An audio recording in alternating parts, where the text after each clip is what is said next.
மயிலாடுதுறையில உங்க பிசினஸ அடுத்த லெவலுக்கு கொண்டு போக நல்ல சரியான கடையை தேடிட்டு இருக்கீங்களா? தென் ஸ்டாப் ஸ்க்ரோலிங்.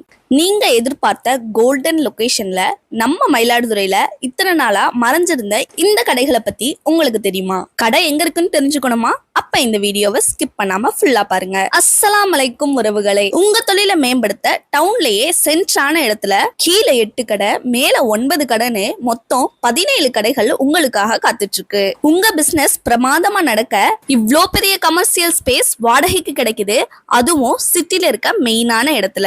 சோ மிஸ் பண்ணாதீங்க உறவுகளே. உங்க கனவு கடை இதுல ஒரு கடையா இருக்கலாம். நகை கடை, ஜவுளி கடை, பஸ் ஸ்டாண்ட், பேங்க் எல்லாமே பக்கத்துல மக்கள் அதிக நடமாட்டம் உள்ள இந்த இடம் உங்க வியாபார வளர்ச்சிக்கு 100% உதவியா இருக்கும். உங்க கடைகளை கஸ்டமர்ஸ் தனியா தேடி வரணும்ன்ற அவசியம் இல்ல. கடை தெருவுக்கு வரும்போது உங்க கடையையும் பார்த்துட்டு போயிருவாங்க. எல்லாம் ஒரே இடத்துல இருக்கிறது தானே மக்களுக்கு பிடிக்கும். உங்களுக்கு ஏத்த மாதிரி சின்ன கடையாவும் பெரிய கடையாவும் இருக்கு.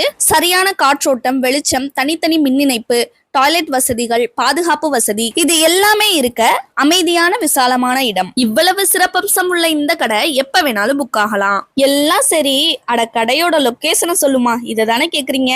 மணிக்கூண்டு தாண்டி சிக்னலுக்கு கொஞ்சம் முன்னாடி ஐஓபி பேங்க் பக்கத்திலேயே பிபி கோல்டு ஹவுஸ் பில்டிங்ல சைட்ல அப்படியே உள்ள போனோம்னா இங்கதான் உங்களுக்கான கனவு கடைகள் காத்துட்டு இருக்கு. அப்புறம் ஏன் வெயிட் பண்றீங்க? உடனே உங்க மொபைல் எடுத்து வாடகை டீடைல்ஸ், கடையில நேர்ல பாக்கணும்ன்றவங்க ஸ்கிரீன்ல தெரியுற நம்பருக்கு கான்டாக்ட் பண்ணுங்க. சோ மயிலாடுதுறையின் இதயத்தில் வணிகம் எங்க களை கட்டுமோ அங்க உங்க கடை அமைய போறதுக்கு என்னோட வாழ்த்துக்கள். சோ மறக்காம நம்ம பேஜை ஃபாலோ பண்ணிட்டு இந்த நல்ல கடையை மிஸ் பண்ண கூடாதுன்னு நினைச்சீங்கன்னா, உங்களுக்கு தேவையில்லைன்னா கூட மயிலாடுதுறையில எனக்கு ஒரு கடை வேணும் அப்படின்னு கவலைப்பட்டு இருக்க உங்க ஃப்ரெண்ட்ஸ் அண்ட் ஃபேமிலிக்கு இந்த வீடியோவை டேக் பண்ணுங்க. அவங்களோட தேடல் இங்க முடிஞ்சிடும். பாய். அஸ்ஸலாமு அலைக்கும்.